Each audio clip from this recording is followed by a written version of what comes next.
I had better talk fast before I change my mind because people have been sued for $980 million for what I'm about to say.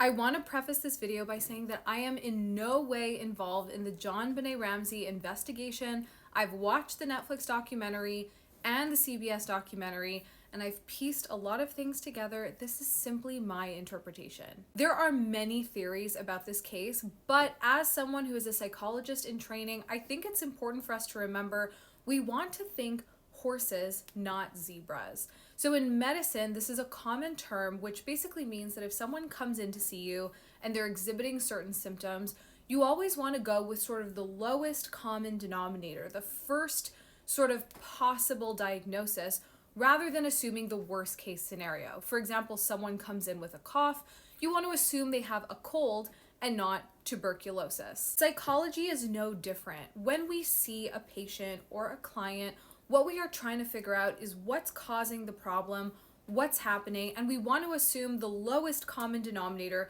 the first possibility, rather than jumping to a really extreme diagnosis.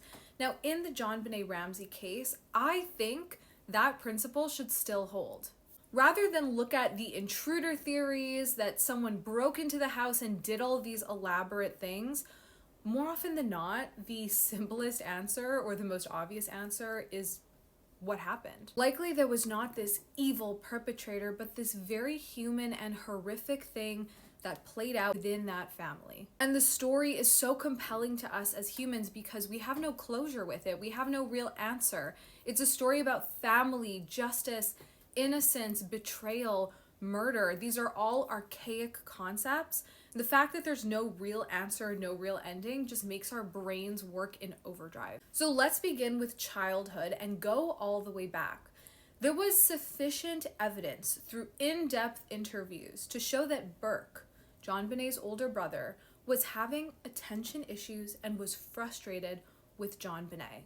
Burke was the firstborn of the Ramsey couple. He was very much adored, and when Jonbenet came along and pageantry came into the picture, she started to get a lot of investment and attention from Patsy. Now, Burke was often described as introverted during Jonbenet's pageant days and as being quick to have a temper. While Jonbenet was described as this normal, fun, outgoing kid who loved to jump around in the leaves in the backyard, there's a disparity in description here. We know that there was one incident on record where Burke was violent towards his younger sister, hitting her in the face with a golf club within the year before the murder. So that's already one incident where Burke was violent towards his younger sister. Now, I had a professor who used to say,